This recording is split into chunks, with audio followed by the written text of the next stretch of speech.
I'm going to sit right here. We're going to hear from the innkeeper's wife, the innkeeper in Bethlehem.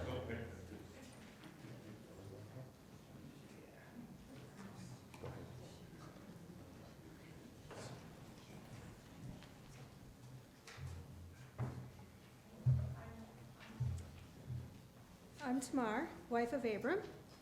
We keep a small inn on the outskirts of Bethlehem. Nothing fancy, mind you. Just a clean room and a warm supper for the road weary. But it's a living.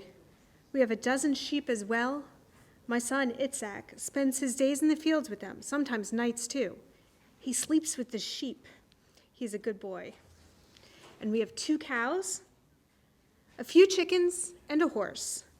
The animals provide some food for our guests and transportation when my husband goes to Jerusalem for the holy days. I've never been religious myself. The inn keeps me busy, and when Aram and Itzhak are gone, well, I've got the animals to look after as well. We do keep a kosher kitchen, of course, for our guests. And why not? It's a simple thing. We are busy this year. Those greedy overlords in Rome are holding a census so they can count all their little minions here in Israel. But why should I complain? It's good for business. There are times in the confusion and disorder of daily life that something grabs you and shakes you and cries out, "Take notice. Life is more than just your own 4 walls." Maybe you're serving a meal or cleaning a room for a guest. At any rate, you're not looking for a jolt. The inn was full as usual the other night when Aram answered the knock at our door. By chance, really, I passed by and glanced at the young man and his very pregnant wife just as Aram turned them away, and I was grabbed by the intangible urgency. I saw the pain in the girl's eyes, for one thing. Any woman knows that expression if she has carried children in her womb. I knew we could not turn away a woman ready to give birth.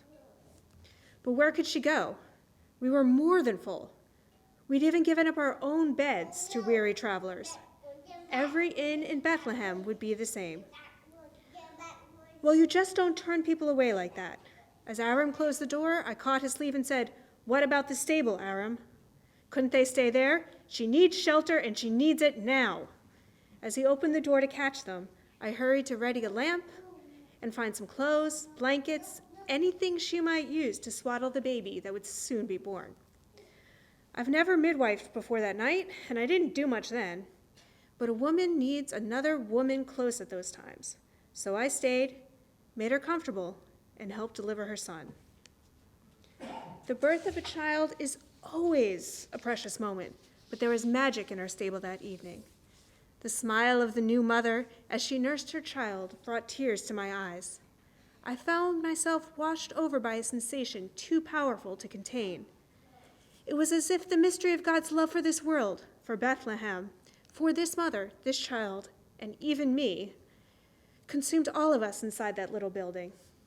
In that moment I knew, even more I felt to the roots of my soul that God still loves me. Simple, heathen, little me. I was allowed to share in the birth of a new baby. This was more than just the act of life renewing itself in my stable. Here, somehow, was the presence of God, reminding me that love never escapes us, never leaves us alone. There's a new sky, a new star in the sky. Well, new to me. I'm no astronomer. I first noticed it the night the baby was born in our stable. It was just overhead and was magnificent. Wonder why I never saw it before. Today's candle is the candle of love.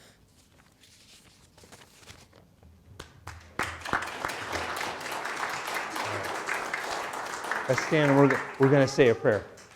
You guys come down? Let's pray. Dear God, thank you for sending love.